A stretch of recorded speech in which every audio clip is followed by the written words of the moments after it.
Baş sponsor Azərbaycanın ilk özəl təcili tibbi yardım xidməti Referans ambulansdır.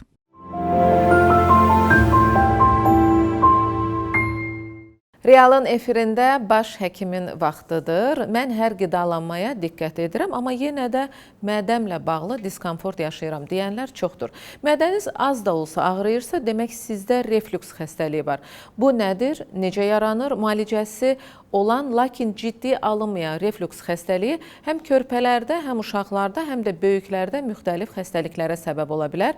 Simptom və müalicəsi haqda Referans Həyat Hospitalının gastroenteroloq, hepatoloqu həkim Ülvi İbrahimov danışacaq. Xoş gəlmisiniz həkim. Salam, necəsiz? Salam, təşəkkür edirəm. Az eşitdiyimiz, amma çoxunun əziyyət çəkdiyi reflüks xəstəliyi. Yəni bir çoxumuz üçün bəlkə də yeni bir addır. Adətən biz bütün ümumiyyətlə mədə ilə bağlı ağrılarda bir ad deyirik də, mədəm narahatdır, mədəm ağrıyır.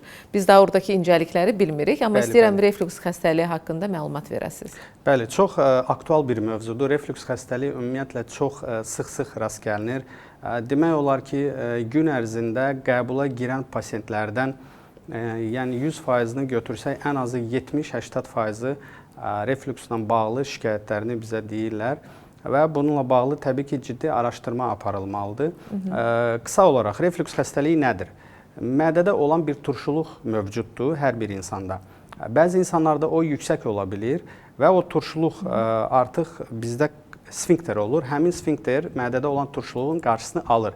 Qida keçəndən sonra yumulmalıdır ki, turşuluq geri qayıtmasın və o qayıtmayanda təbii ki, heç bir narahatçılıq olmur. Amma o klapan açıq qalanda, zəifləyəndə onu təşkil edən əzəllər, təbii ki, o turşuluq geri atılır və başlayır qida borusunu yandırmağa. Və bu halda artıq reflüks xəstəliyi, dediyimiz orada ezofagit formalaşır. İlk növbədə iltihab, daha sonra eroziya və yara və digər Allah eləməsin ağırlaşmalara gətirib çıxara bilər deyə. Yəni bu mədə qısa olaraq, mədə turşuluğunun geri qida borusuna atılıb oranı yandırması reflüks xəstəliyi adlandırılır. Bəzi xəstəliklər və ümumiyyətlə narahatlıqlar həm də yaşla bağlı olan bir şeydir. Amma reflüks xəstəliyi bilirəm ki, uşaqlarda da olur, yəni gənclərdə də, yaşlılarda da. Bir də bunu izah edeyim. Məsəl üçün dediniz ki, artıq hər müraciət edən xəstədən, yəni çoxu reflüksdən əziyyət çəkir. Yaş faktoru varmı burada, yoxsa necə? Bəli. Əslində burada artıq yaş faktoru dedik, istənilən bir yaşda rast gəlinir reflüks xəstəliyi.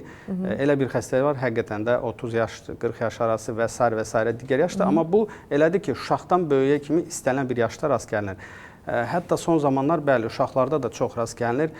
Bu da düşünürəm ki, bilirsiniz, daha çox qidalanma ilə bağlıdır. Səbəblərini elə soruşacaqdım, bəli. Bəli, qidalanma ilə bağlıdır. Çünki bugünkü gün əfsuslar olsun ki, yəni uşaqlara nəzarət çox da belə deyək də, çox istədiyinə mi deyim, nənələr, babalar bunu da alır, onu da alır, çox belə deyək, abur-cubur falan belə bir şeylər verirlər, onlar istifadə edir və bu zaman təbii ki, artıq orada proseslər, yəni turşuluq artır və o başlayır. Həm də uşaqlarda o sfinkter müəyyən bir yaş dövrünə qədər tam yumulmur deyə, onlarda ehtimal olaraq reflüks xəstəliyin yaranma riski daha yüksək olur uşaqlarda. Yəni bunu da biz görürük. O yüzdən hətta uşaq vaxtından belə artıq az-az qidalanmaq. Hətta qidalarda belə seçici artıq. Uşaqlar hətta xoşlayır. Buradan yedi və dərhal gedir, oynayır, atlanır, düşür. Nə bilim, bu hallar təbii ki, qida qəbul etdikdən sonra reflüks xəstəliyin müalicəsinə danışanda izah verəcəm ki, nələr olmazdır. Gəlin onda müalicəsindən danışaq xəstəliyin. Deməli, reflüks xəstəliyin müalicəsində ilk növbədə əsas rejimdir. Mən hər zaman deyirəm, 70% rejimə bağlıdır. Çünki hər bir insan birinci növbədə öz həkimi olmalıdır. Və ilk növbədə qida rejiminə və pəhriz və qida rejiminə diqqət edərsə, problem olmayacaq. Bunlar nələrdir? Deməli, kravatın baş hissəsi yuxarı olmalıdır, 1. Qidalanma az-az, tez-tez olmalıdır, 2.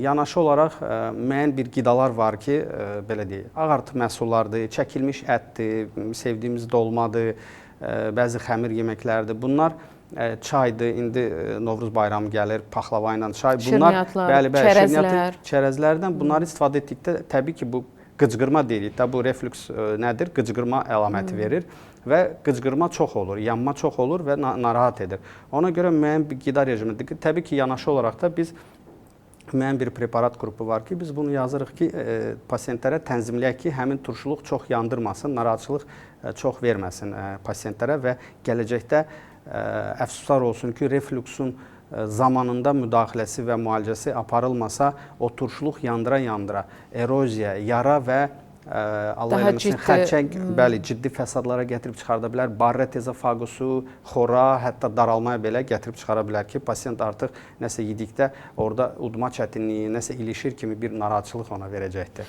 Həkim, bir məsələyə də aydınlıq gətirin. Misal üçün, reflüks xəstəliyi olanlar gəldi, siz onları müayinə etdiniz, müalicə yazdınız və tövsiyələrinizi də verdiniz. Bəzi xəstəliklər belədir ki, biz müalicə müddətində o qidalanmaya diqqət edirik, amma müalicə bitdikdən sonra yenidən biz normal həyatımıza qayıdırıq. Bu yəqin ki, mədə ilə bağlı olduğu üçün bu ömür sonuna qədər olan bir qidalanma rejimidir, yoxsa ancaq o müalicə müddətində? Çox gözəl bir sual verdiniz. Deməli, baxın, əslində, bəli, burada reflüksdə bir ömür müəyyən bir rejimlərə diqqət etmək bir ömür boyu lazımdır. Aydındır. Çünki xroniki, yəni. Bəli, bəli. Adi mədə ya onki barmaq bağırsağın yarası ilə xəstə müraciət edir, müalicə verir, sağalır və gedir. Qayıdır ki, ay doktor, 5 ildə heç yanınıza gəlmirdim, hər şey alaydı, nə yeyirdim, içirdim, vecimə deyil.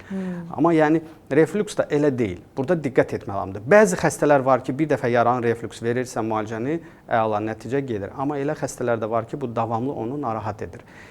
Qısa olaraq diaqnostikasına toxunmaq istəyirdim. Bizim bütün insanlar, deməli, narahat olurlar ki, doktor, bəs endoskopi, son zamanlar ümumiyyətlə bu panik atakmı deyim, sinir problemləri, qorxu və s. digər. Elə gəlir, bunlar hamısı psixoloji faktorlardır. Bəli, bəli, psixoloji faktordur, amma bunu çox rahatlıqla icra olunan bir prosedurdur. Bəziləri deyir, narkoz yatacam, oyanmayacam. Təbii ki, burada narkoz deyil. Adi bir sedasiyadır. Yəni, vena-daxili sedasiyadır. Burada rahat bir şəkildə pasient 5 dəqiqəlik, maksimum 3-5 dəqiqə baxış keçirilir. Amma o baxış da olmasa, yəni həkim başqa nə edə bilər? Yəni həkimin diaqnoz dəqiq qoyulmur. Əlbəttə ki. Əfsuslar olsun ki, biz bilmirik ki, artıq orada hansı dərəcədə zədələnmə baş verib, yanaşı olaraq həmin klapan nə dərəcədə bağlanmır. Bəlkə o artıq yırtılıbdır.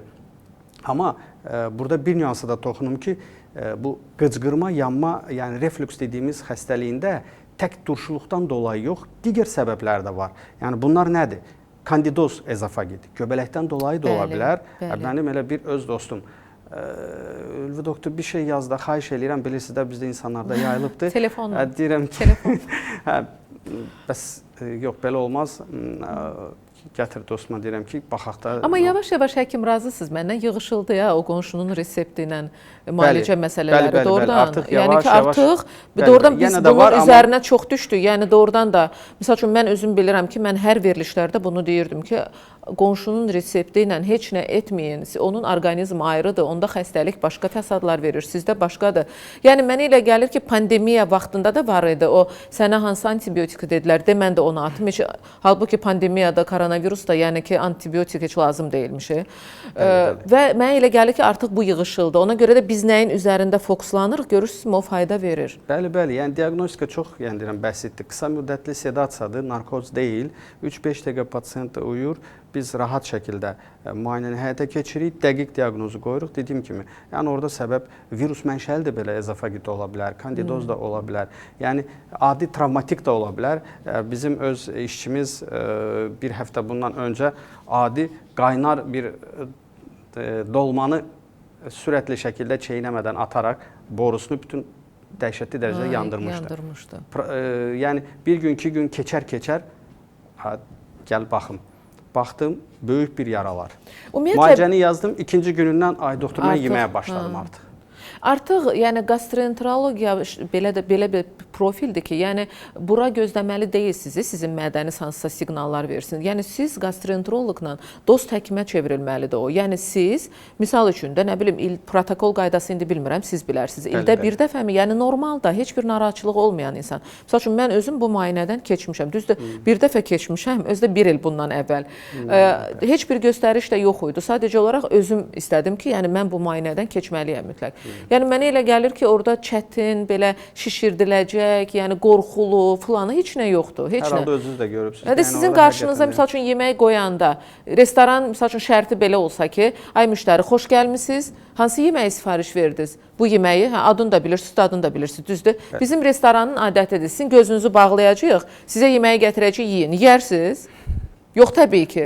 Demək ki, həkim də bunu görməlidir, bilməlidir ki, görsün ki, orada nə problemlər var. Bəlkə də biz refluksun üzərində dayanırıq, amma əslində doğrudan-doğruda başqa ciddi bir problemlər var. Başqa ola bilər. Ona görə bunu ciddi şəkildə... Müalicəsi uzundur, dərmanlı müalicədirmi, nə bilim, bəzən, misal üçün, mən özümdə belə bir şey var. Nə qədər həkim verilişini aparsam da, həkimlərlə ünsiyyətdə olsam da, mənim yanımda dərman deyəndə ilk verdiyim sual budur. İndi, misal üçün, bəzi dərmanlar var ki, onları bilirəm də nə üçündür, yüngül dərmanlardır. Amma bəzən belə adlar deyilir, mənə yaddır. Mən o dəqiqə deyirəm, qarmanal dərmandır. O dəqiqə bana soruşuram. Hayır, bəsitdir. Orada biz istifadə etmirik. Təbii ki, biz hər bir pasientdə mütləq şəkildə Helicobacter pylori bakteriyanı araşdırırıq. Bu, mədədə yaşayan bir bakteriyadır. Yaxşı bir bakteriya deyil, mütləq şəkildə əgər onu bir yoxlanış zamanı biz araşdırıb ortaya çıxarsa, onun müalicəsində bəli, zərurət yaranarsa, göstəriş olarsa biz antibiotika terapiya veririk, yəni antibiotik müalicəsi yazırıq. Əks halda təbii ki, qəti şəkildə sadəcə mədə qoruyucular verərək müalicəsi refluksun aparılır. Yəni böyük bir, hər hansı bir ağır dərmanlara orada gərək yoxdur, yenə təkrarçılıq olmasın. Əsas pasientin özü o rejimlərə diqqət etməsidir. Yəni, baxın, adi siqaret belə, yəni daha çox təbii ki, bu kişilərdə rast gəlinir. Mən biraz siqaret çəkdim, nikotin ciddi şəkildə həmin klapanı, sfinkteri zəiflədir, boşaldır və o tuşluğu da eyni zamanda artıraraq bu refluks xəstəliyinə gətirib çıxardır. Ona görə əksər hallarda onlara tövsiyə edirəm ki, azaldın, kəsmək təbii ki, çətin olur. Sonra çayın özü, yəni çay, kofe rejimlərdə çay, kofe, nikotin təbii ki, məsləhət görülür. Tünd içkilərdə, yəni. Bəli. Bir də onu axşam saatlarına da misal üçün salırlar. Mən bilirəm ki, günün ikinci yarısından sonra da ümumiyyətlə qəhvədir, rəngli içkilərdir filan. Ən yaxşısı sudur. Hətta suyu belə tövsiyə edən həkimlərimiz deyirlər ki, çalışın günün ikinci yarısından sonra ümumiyyətlə çox maye qəbul etməyin və ya elə qida qəbul edin ki, o daha sonra sizdən maye tələb etməsin. Səhər durursan şişkinliklər, ödəmlər, yəni mən inanmıram da bizdə səhər durub, misal üçün 9-da işi başlayırsa adam bir yuxusunu pozub saat 6-da durar, gedib bir 20 dəqiqə yürüyüşünü eləyər. Var belə adamlar, amma azdır. Mən amma düşünürəm ki, getdikcə tibblə o qədər başladıq dostluq eləməyə, artıq həkimlərə belə əl çatmaz deyil də, yəni mən həkim hara, mən hara psixologiyasından çıxırıq yavaş-yavaş. Həkimlə dost olmağa başladıqca artıq özümüzlə də tanış olmağa başlayırıq. Biraz əvvəl cərrahi müdaxilə də dediniz. Dediniz, əgər vaxtında müayinə olunmazsa və yaxud da aparılan diaqnostikadan sonra müalicələrə diqqət etməzlərsə, yəni bu xəstəliyi belə də biganə yanaşarlarsa, gəlib cərrahi müdaxilələrə qədər, ciddi problemlərə qədər çıxar. Buna da biraz danışaq. Qorxudaq da biraz. Deməli, qorxudaq deyəndə, baxın, əfsuslar olsun ki, bəzən diaqnostika düzgün də aparılmır. Bugünkü gün bizim, yəni Azərbaycan Respublikasında kifayət qədər yüksək peşəkar ixtisaslaşmış mütəxəssislərimiz var və hər sahədə var. Sadəcə, belə deyək, bir çox vaxtlarda pasient gedir həkimin yanına, biraz səbr etmir, axıra qədər getmir, gəlmir və həkimi dəyişir. Yəni, müalicəni davamlı etmək lazımdır, gedib gəlmək lazımdır, dediyini etmək lazımdır və yaxud rejimlərə diqqət etmir, elə bir dənə dərmanı atmaqla sağalmaq istəyir. Təbii ki, bu yol verilməzdir. Amma bugünkü gün bizdə diaqnostika artıq yüksək səviyyədə olduğu üçün zamanında araşdırılırsa, baxın, adi bir pasient olubdu bir neçə gün bundan öncə, hətta ölkə xaricinə belə getmişdi, ehtiyac yoxdur ölkə xaricinə getməyə. Artıq burada bizdə düzgün diaqnostika aparılır. Cəmaət xaricdən gəlir bəzən bura. Bəli, bizim Instagram profilimizdə də onu paylaşmışıq. Yəni, həmin pasienti gəldi, biz çox asta, diqqətlə baxışı həyata keçirdik və məlum oldu ki, pasient bir kolog sinirə görə dərman və digər müalicələr alır. Ortada refluks yoxdur.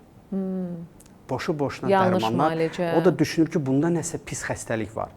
Və qıraqdan hamı müdaxilə eləyir, bəs yox, sən niyə beləysən, sənin başın falan bəsməkən.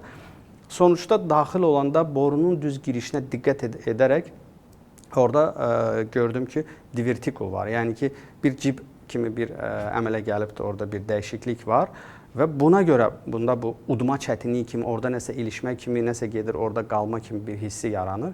Ona görə mütləq şəkildə düzgün diaqnostika aparılmalıdır. Əlbəttə Cərrahi ki. müdaxiləyə gəldikdə, belə pasiyentə təbii ki, cərrahi müdaxiləyə ehtiyac yoxdur. Əfsuslar olsun ki, dərmanla da onun hər hansı bir müalicəsi yoxdur. Amma reflüks xəstəliyi ağırlaşarsa, zamanında həkimə gedilməzsə, qıcqırmadır, yanmadır, semiçka alma ilə yola verim.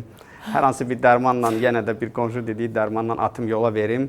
Məşhur adını çəkməyəcəm, verirlər apteklərdə dərmanlar və bu düzgün deyil. Nəyə görə? Çünki dediyim kimi turşuluq dəyə-dəyə artıq orada metaplaziya, hüceyrə dəyişikliyi baş verə bilər. Və bu artıq baş verdisə, təbii ki, yanaşı həm klapan açıq qalır və yaxud orada artıq yırtılma varsa, burada artıq cərrahi müdaxilə lazımdır ki, orada pis xəstəlik və yaxud gələcəkdə qida borusunda keçməzlik və digər ağırlaşmalar olmaz. Aydın. Bir sponsorumuza təşəkkür edim. Daha sonra yenə davam edək. Azərbaycanın ilk özəl təcili tibbi yardım xidməti referans ambulans 7/24 hər bir vətəndaşımıza xidmət göstərməkdədir. Ambulans maşınları ən müasir tibbi avadanlıqlarla təchiz olunub. Referans ambulans hava və quru təxliyəsi ilə həyat qurtarmaq üçün saniyələrlə yarışır. Göstərilən xidmətlər təcili tibbi yardım, pediatrik təcili tibbi yardım, pasiyent təxliyəsi, stand-by xidməti istənilən məkanda müşahidə. Ətraflı məlumat üçün Ulduz 003 nömrəsi ilə əlaqə saxlaya bilərsiniz.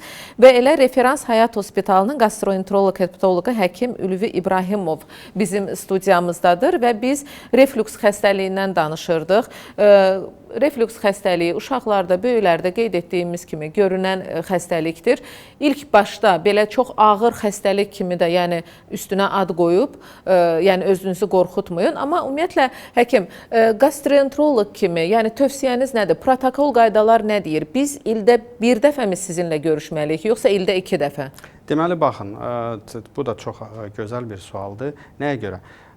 Normalda, belə deyək də, endoskopi proseduru müəyyən bir yaş həddi var.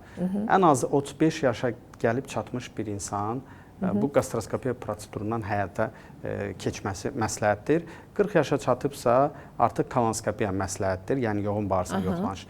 Reflüks xəstəliyi varsa, orada baxır dərəcəsinə, nə dərəcədə bunda tez-tez orada Barret varmı, yoxmu? Məsləhətdir ki, bəli, ildə bir dəfə artıq problem varsa yoxlansın. Əgər hər hansı bir ciddi problem yoxdursa, biz onu artıq 2 ildən bir və yaxud 3 ildən bir nəzarətə götürürük. Yəni, o artıq dəyişir pasiyentdən pasiyentə. İdealda təbii ki, ildə bir dəfə, bunun çünki heç bir ziyanı yoxdur qəti şəkildə. İldə bir dəfə bu, yəni möhtəşəmdir yoxlanmaq. Aydındır. Təşəkkür edirəm. Çox şad oldum. Uğurlar sizə. Və təbii ki, sağlamlığınızı qoruyun. Mənə sual verəndə, misal üçün 20 yaşında idmana gedirdim. Deyirlər, niyə gedirsən? Deyirdim, gözəl olmaq üçün. Amma indi deyirlər, idmana gedirsən, deyirəm, bəli, sağlam olmaq üçün. Sağlam olmaq üçün eyni zamanda həkimlə də dost olmaq lazımdır. Baş həkimə baxırdınız. Sağ olun, salamat qalın. Baş sponsor Azərbaycanın ilk özəl təcili tibbi yardım xidməti Referans ambulansdır.